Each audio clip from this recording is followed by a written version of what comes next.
Pelaksana proyek pembangunan jembatan HKSN di kawasan Kuin Utara Banjarmasin Utara, PT Trias Karya Wayah Jumpa Media membenarkan wayah kejadian pekerja kada mengenakan alat pelindung diri sesuai prosedur yang telah ditetapkan. Robohnya susunan besi tulangan ini bukan lantaran kegagalan konstruksi. Pemirsa, mari kita saksikan kabar nang lebih lengkapnya. Pelaksana proyek pembangunan jembatan HKSN di kawasan Kuin Utara, Banjarmasin Utara, PT Trias Karya, Zulfikar Wayah Jumpa Media membenarkan wayah kejadian pekerja kada mengenakan alat pelindung diri sesuai prosedur yang telah ditetapkan. Menurut Zulfikar, walaupun sudah disediakan APD lengkap namun pekerja enggan untuk memakainya. Zulfikar pun menegaskan bila robohnya susunan besi tulangan ini bukan lantaran kegagalan konstruksi. Memang ini kalau untuk masalah APD kita sudah siapkan, jadi pekerja sudah diberi ada helm, ada rompi, ada sepatu. Cuma ini mungkin mereka yang pasang ya. Jadi mungkin ini kita mengakui mungkin ini kesalahan kita juga tidak mengawasi menekan mereka untuk terus memakai gitu. Cuma kita tiap hari terus mengingatkan. Jadi nanti ini evaluasi bagi kami untuk kedepannya lebih memperketat lagi masalah APD dan perlengkapan pribadi pekerja.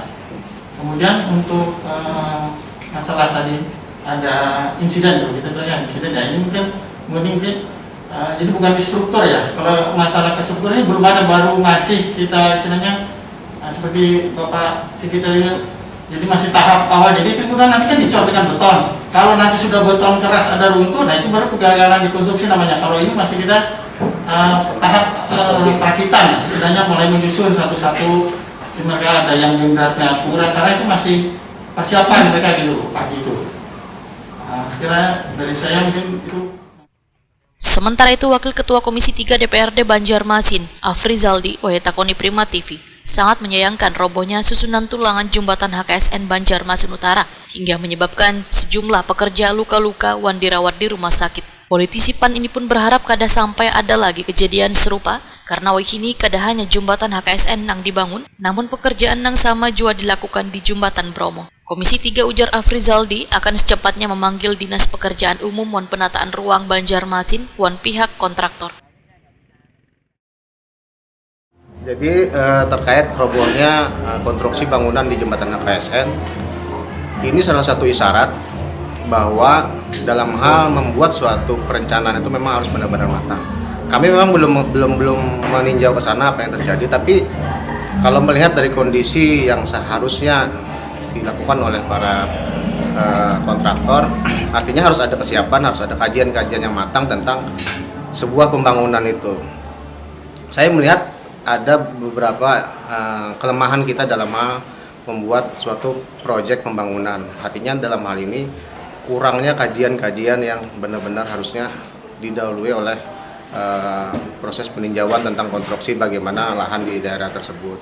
Jadi sepertinya saat ini pemerintah kota hanya mengejar target pembangunan, entah itu karena memang di akhir masa jabatan untuk suatu yang ingin ditonjolkan atau apa, dengan mengurangi artinya proses-proses yang harusnya dilakukan oleh dalam hal pembangunan ini. Artinya seperti ini, ada bukan cuma jembatan di HKSN, salah satu juga di jembatan Pulau Bromo juga yang sekarang juga ada bermasalah, itu juga salah satunya kurangnya kajian. Nah, ini juga terjadi di jembatan HKSN.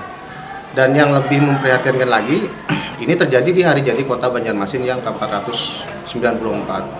Jadi ini kembali saya tegaskan bahwa ini salah satu isyarat untuk kita diingatkan bahwa dalam membangun suatu pembangunan yang menggunakan uang rakyat harus benar-benar